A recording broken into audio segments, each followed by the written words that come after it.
আসসালামু আলাইকুম। আজকে পেঁয়াজের দানা ফেলানোর জন্য আর কি বেড বানাতেছি। এটা আমরা গ্রামে আমরা বলি, ভাষা বলি যে আফর। তাই এখন এই বেড বানানো শুরু করছি। আজকে বেড বানানো সব কমপ্লিট করে কালকে ইনশাল্লাহ দানা সকালে ফেলে দেবো, ফেলে সেচ দিয়ে দেবো। তো দানাটা আমরা একটু বেড করতেছি বুক টান করে। এই বুক টান করে বেড করতেছি যে যাতে এই কাপড়টা আর কি রসে ভেজলে দানাটার পক্ষে ভালো হয়, যে দানাটা জ্বালানোর পক্ষে ভালো হয়, চাপ যাতে না ধরে, মাটিতে যাতে চাপ না ধরে। চাপ না ধরার কারণে আমরা এই একটু বুক টান করে দিচ্ছি যাতে রসে ভেজে। তো কালকে ইনশাল্লাহ ফেলে দেবো, এই বছরে প্রথম আর কি দানা ফেলাবো।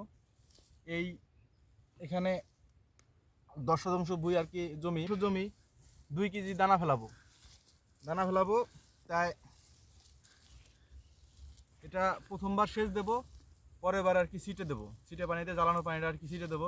কীভাবে কি করি সবসময় আপডেট দেখতে পারবেন নয়ন কৃষি চ্যানেলে, আমার এই চ্যানেলে সবসময় দেখতে পারবেন যে কোন সময় কি দেই, কোন সময় কি ওষুধ দেই, কোন সময় কি স্প্রে দেই, তারপরে কখন কি দেই, কি সার দেই, সব কিছু দেখতে পারবেন।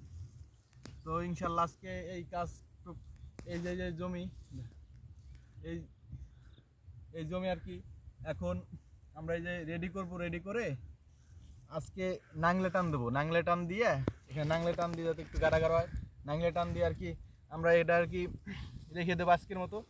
তারপরে কালকে সকালে দানা বুনে মই দিয়ে সেচ দিয়ে দেবো। এই ছিল আজকের ভিডিও। সবাই ভালো থাকবেন আর নয়ন কৃষি চ্যানেলের সাথে থাকবেন। আসসালামু আলাইকুম।